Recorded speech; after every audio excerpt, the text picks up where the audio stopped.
Shaq was just looking to enjoy a quiet game of golf when a smug billionaire sneered, "This isn't a basketball court. You don't belong here." The club members chuckled, watching like it was a show. But instead of arguing, Shaq just smiled, because he had a plan. What he did next stunned the entire country, destroyed the billionaire's empire, and turned arrogance into the ultimate humiliation. Stay till the end, because this story will leave you speechless. All right, before we dive into this crazy story, do me a favor. Subscribe and tell us where you're watching from. The low rumble of a Rolls-Royce Phantom's engine filled the air as the sleek black car pulled up to the entrance of Oak Ridge Golf Club. The valet, a young man dressed in a sharp uniform, took an involuntary step back, eyes widening as he took in the sheer size of the vehicle. Before he could react, the door swung open, and out stepped a towering figure, none other than Big Shaq himself. Dressed in a crisp polo, designer slacks, and custom golf shoes, Shaq took a deep breath, stretching his arms as he glanced around.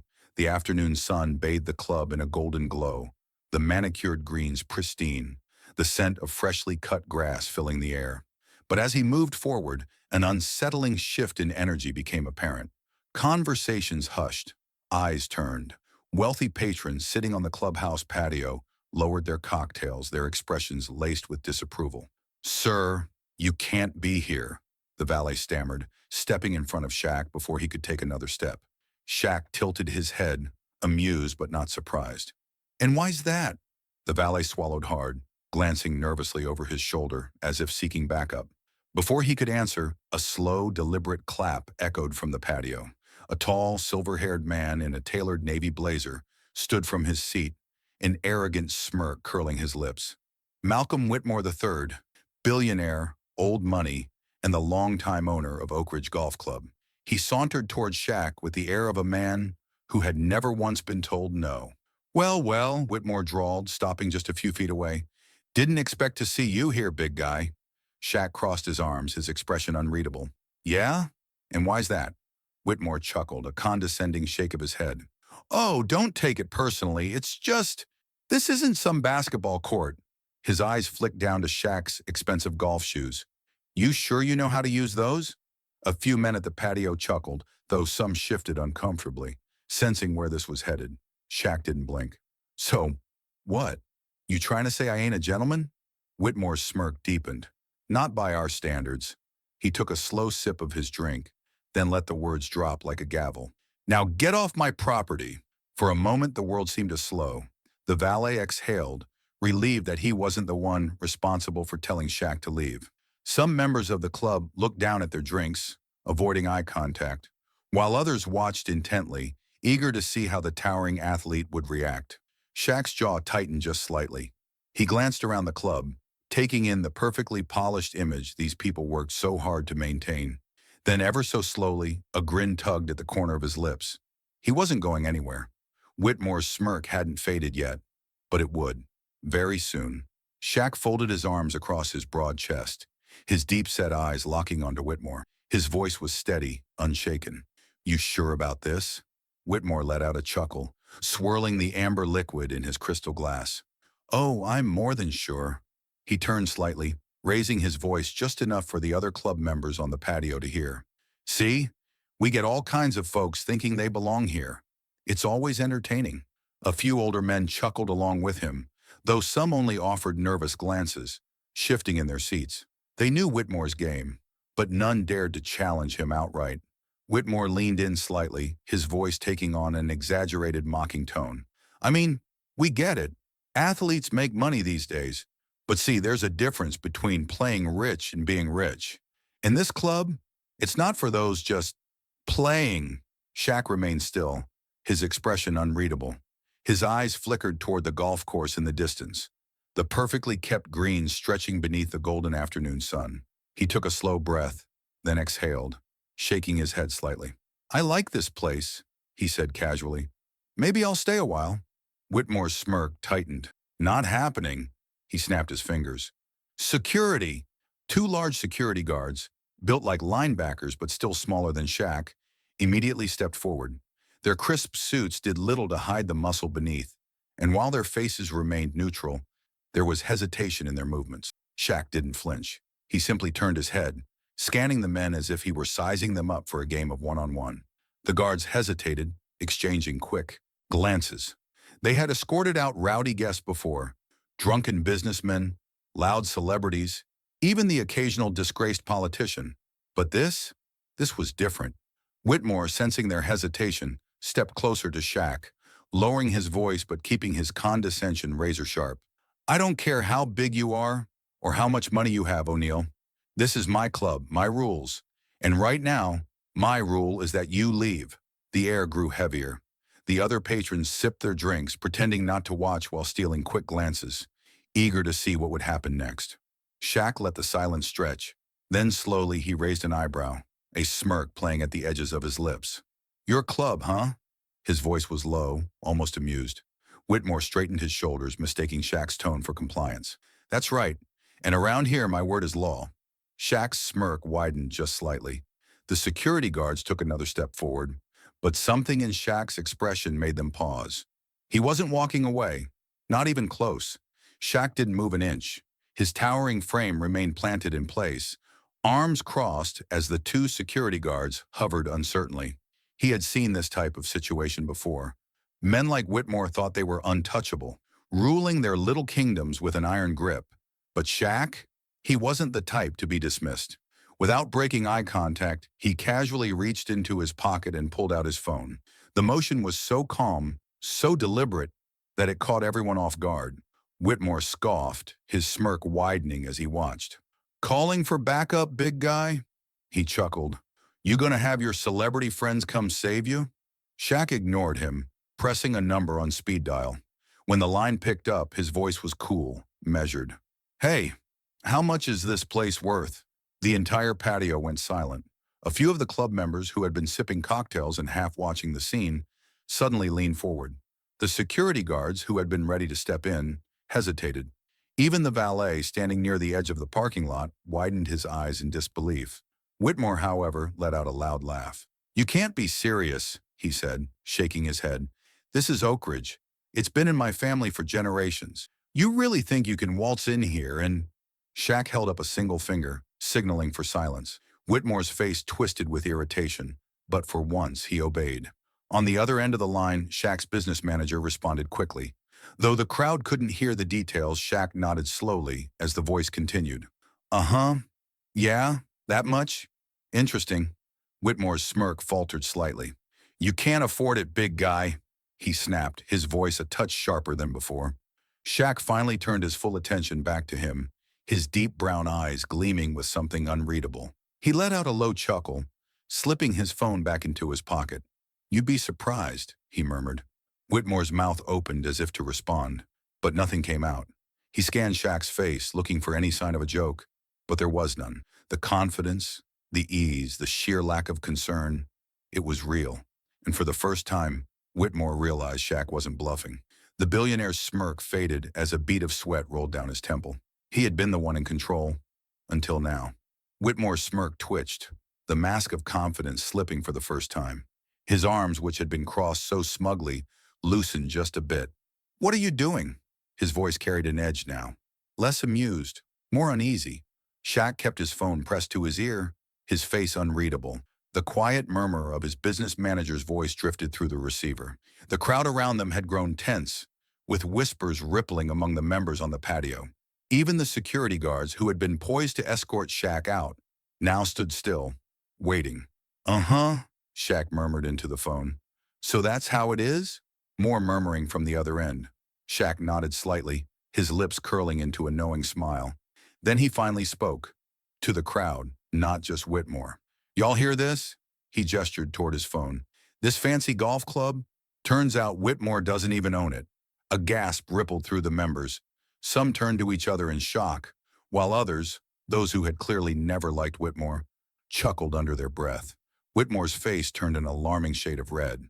"That's none of your business," he snapped. Shaq arched an eyebrow. "Oh, but it is.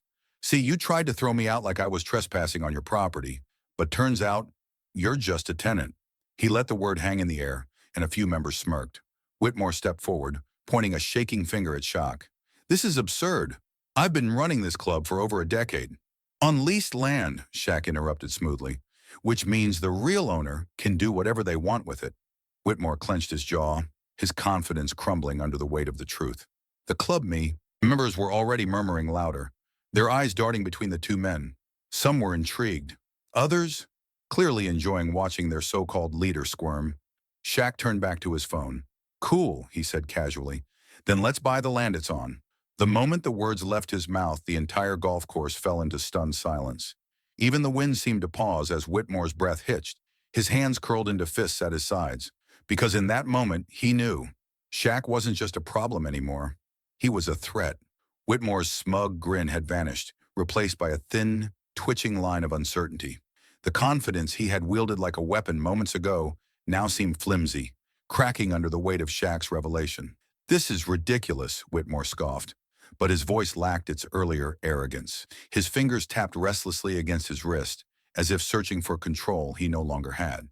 Shaq, however, was completely at ease. He leaned slightly against a marble column, casually scrolling through his phone as if he had all the time in the world. The onlookers, a mix of club members and staff, watched the exchange with growing fascination. "Hey," Shaq called out to his business manager on the phone. "That investment firm you mentioned, who runs it?" He listened for a moment, then chuckled. "Yeah, patch me through." Whitmore stiffened, his hands, once resting on his hips in a stance of authority, clenched into fists. "You're bluffing," he hissed. Shaq glanced up, eyes twinkling with mischief. "We'll see." Whitmore's throat bobbed as he swallowed hard. He could feel the shift happening, the way the control was slipping through his fingers like sand. His kingdom, his legacy, was suddenly teetering on the edge of someone else's decision. Shaq pressed the phone to his ear again. "Yeah, how you doing? My name's Shaquille O'Neal. Heard you guys are looking to offload some land. Oak Ridge Golf Club, right?" He glanced at Whitmore, his smirk deepening. "Uh-huh. Well, I'm interested." The murmur among the club members grew louder. Some sipped their drinks, watching the scene unfold like a live-action drama. A few had even started recording on their phones, sensing that this moment was worth remembering. Whitmore's face darkened. He spun on his heel, his expensive loafers clicking sharply against the pavement as he stalked toward the clubhouse. "I'll be right back," he snapped over his shoulder, already yanking his own phone from his pocket. Shaq called after him, voice light and teasing. "You making a call too? Trying to get a discount or something?" Whitmore didn't respond. He shoved open the clubhouse doors and disappeared inside, his shoulders hunched with fury. Shaq ended his call with a satisfied nod. "All right, let's get to work." Meanwhile, inside the clubhouse, Whitmore's voice rose in panic. "I don't care what it costs, just make sure he doesn't buy it." Whitmore wasn't the kind of man who accepted defeat easily. As soon as he locked himself inside his plush, mahogany-lined office, he was dialing numbers, calling in favors, and setting a plan in motion. If Shaq thought he could just waltz in and take over his precious Oak Ridge, he had another thing coming. "Listen to me," Whitmore hissed into the phone, pacing behind his massive oak desk. "We need to control the narrative before it gets out of hand. If word spreads that Shaquille O'Neal is buying this land, our members will panic." The voice on the other end murmured something in response. Whitmore's lips curled into a sly grin. "Exactly. We paint him as the bad guy. Make them think he's turning this club into a low-income housing project. Tell them property values will plummet. Make sure they know their pristine little golf course will be crawling with people who don't belong here." His assistant, a jittery man in a crisp navy suit, stood nearby, jotting notes furiously. "Sir, are you sure about this?" he asked hesitantly. "If this gets traced back to you—" Whitmore slammed his palm against the desk. "I said do it!"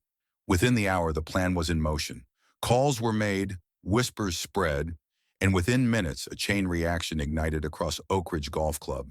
Outside, the once calm members were now in hushed, frantic discussions. "I heard Shaq's planning to turn this place into public land," one woman whispered to her husband, her pearl necklace clinking as she fidgeted nervously. "Ridiculous," a man scoffed, but his brow creased with worry.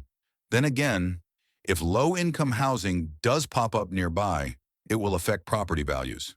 "That's exactly what Whitmore was warning us about," another member muttered. "We can't let this happen." Meanwhile, Whitmore strode back out onto the patio, a self-satisfied smirk plastered across his face as he watched the fear take root. He didn't need to do anything else. The members would fight for him. He casually sipped his scotch, reveling in the fact that Shaq had no idea what was coming. But then, Shaq's phone buzzed. His business manager's voice was tense. "Boss, we got a problem." Shaq's relaxed expression hardened instantly. "Talk to me." "Rumors are flying. Members are freaking out, saying you're trying to turn Oak Ridge into a housing project. Whitmore's behind it, no doubt." Shaq exhaled sharply, his grip tightening around his phone. He glanced toward the clubhouse, spotting Whitmore lounging in his chair, looking smug. Shaq's jaw clenched.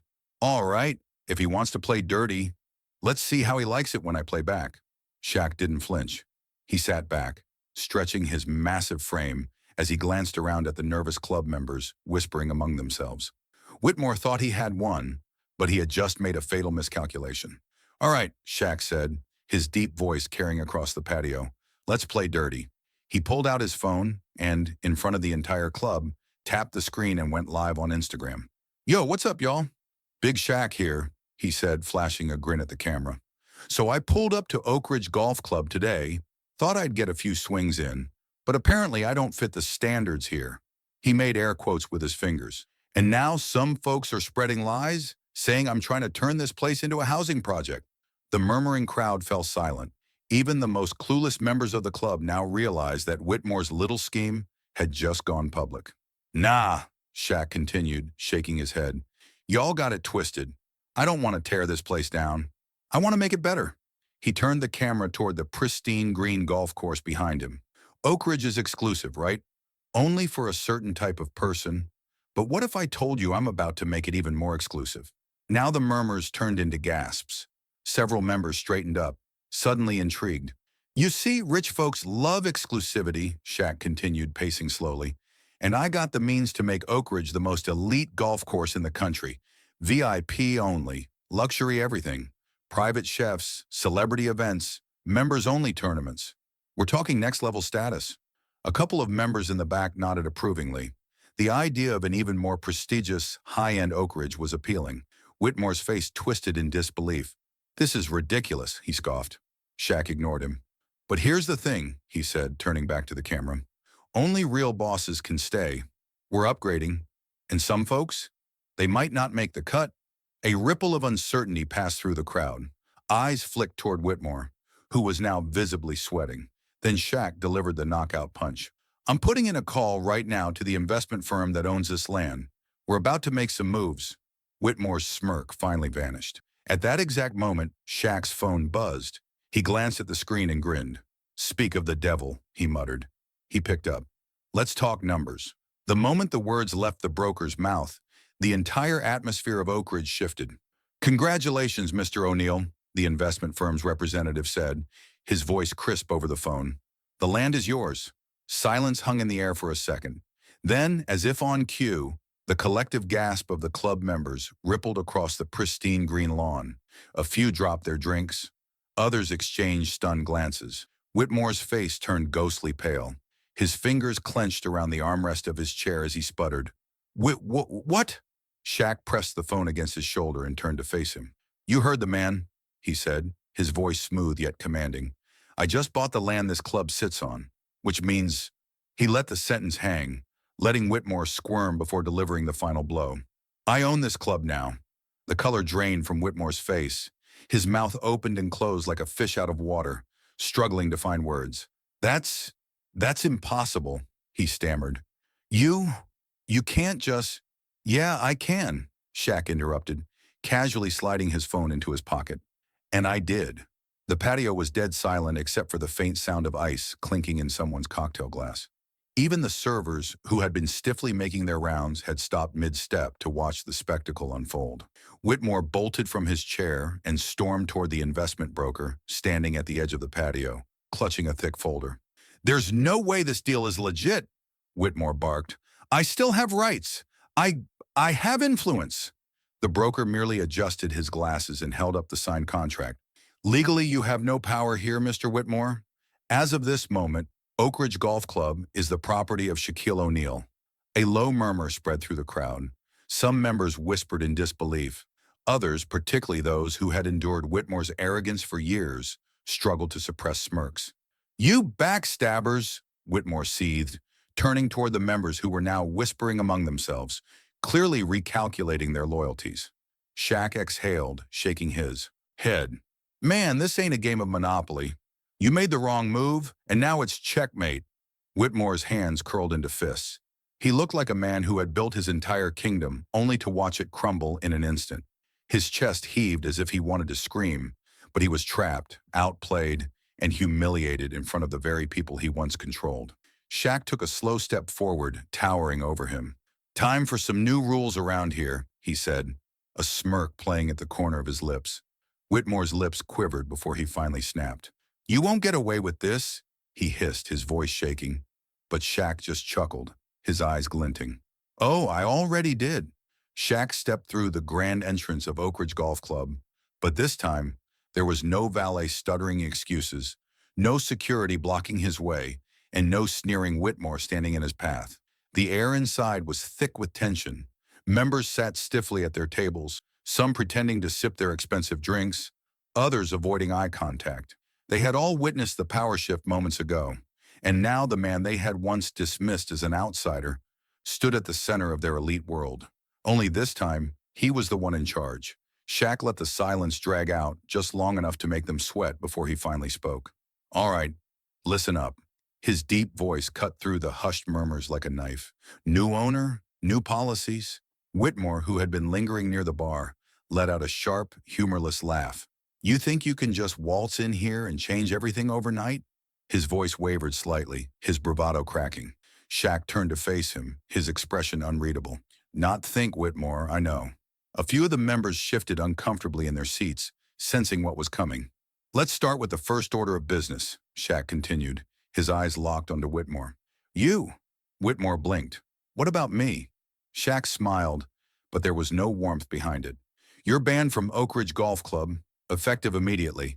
Gas rippled through the room. A few members choked on their drinks. Even the staff, who had spent years enduring Whitmore's arrogance, stopped in their tracks, eyes wide with shock. Whitmore's face turned a deep shade of red. His jaw clenched so tightly it looked like he might crack a tooth. You can't do this, he bellowed. I built this club. Shaq shrugged. And now I own it. Whitmore's fists clenched at his sides. His entire body trembled with rage, but there was nothing he could do. Legally, financially, he had lost. Shaq tilted his head. Security? Two security guards, the same ones who had tried to escort Shaq out earlier, now stepped toward Whitmore. The irony wasn't lost on anyone in the room. Whitmore's eyes darted around, searching for an ally, but no one came to his defense. As the guards reached for his arms, his fury finally erupted. This isn't over, he spat, but Shaq only smirked. Oh, but it is. Whitmore's face twisted in rage. His fists clenched so tightly his knuckles turned white. His expensive suit, once a symbol of authority, now looked like a cage around a man who had lost everything. His voice shook with fury as he bellowed, I built this club. You can't just take it from me. Shaq, standing tall and unbothered, folded his arms across his chest. The smirk on his face was calm, almost amused. I didn't take it, he said, his voice steady. I bought it. The weight of those words hit Whitmore like a sledgehammer. His breath came in short, ragged bursts, his chest rising and falling as if he were struggling to contain an explosion of emotions. Around them, the club's elite members sat frozen, watching the scene unfold. Some looked entertained. Others looked nervous.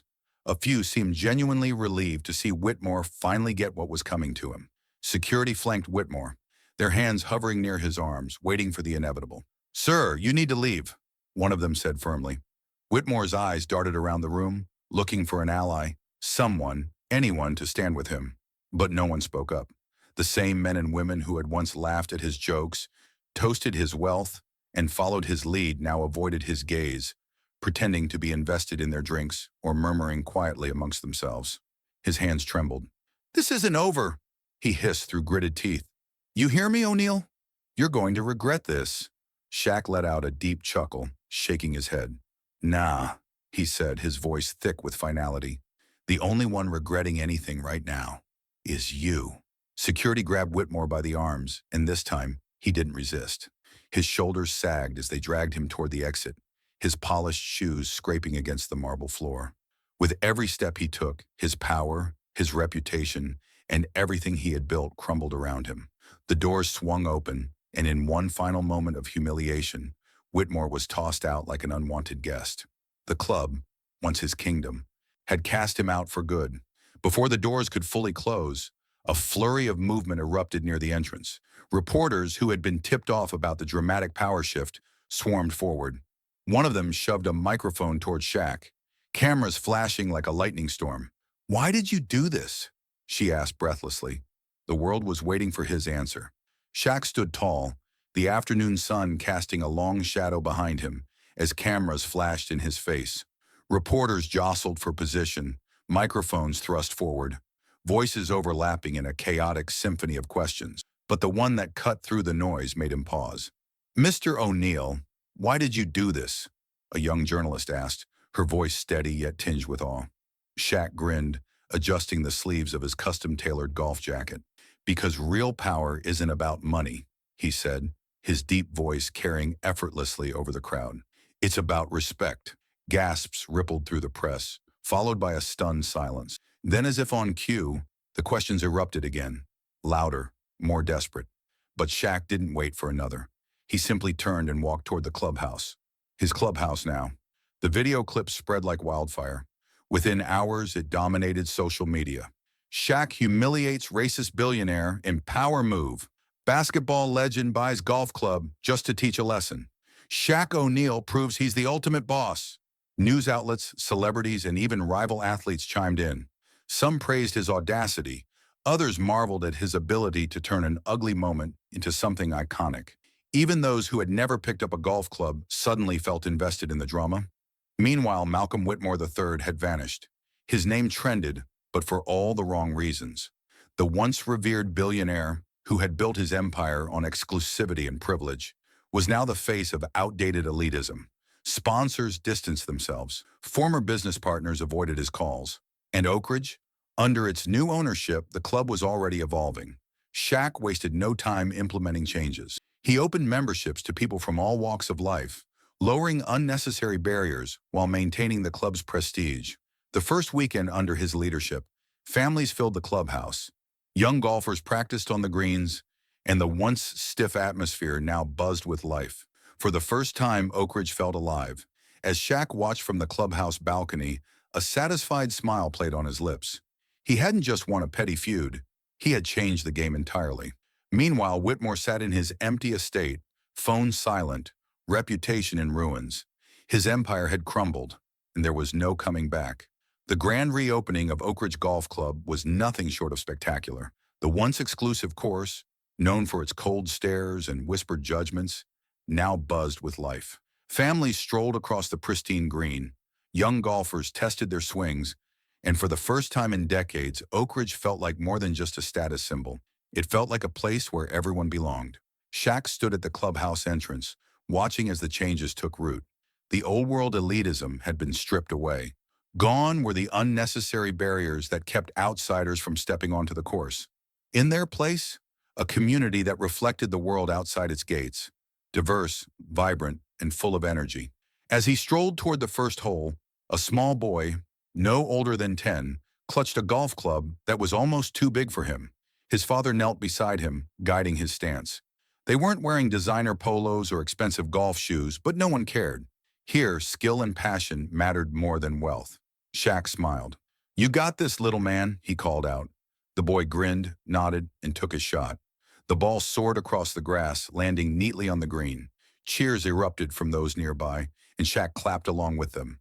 At the clubhouse bar, former members of Oak Ridge, those who once turned up their noses at the idea of change, sipped their drinks in stunned silence. The transformation was undeniable. They had scoffed when Shaq took over, but now even they had to admit, the place had never felt better. "You know," one of them muttered, swirling the ice in his glass, "this might actually work." "That's because it was never about the golf," another replied. "It was about who was allowed to play." Just then, the new Oak Ridge logo was unveiled on the main sign. "Oak Ridge, where everyone is welcome." A wave of applause broke out. Shaq stepped forward, microphone in hand. He looked over the crowd, people of all backgrounds standing together, proving that tradition and progress weren't enemies.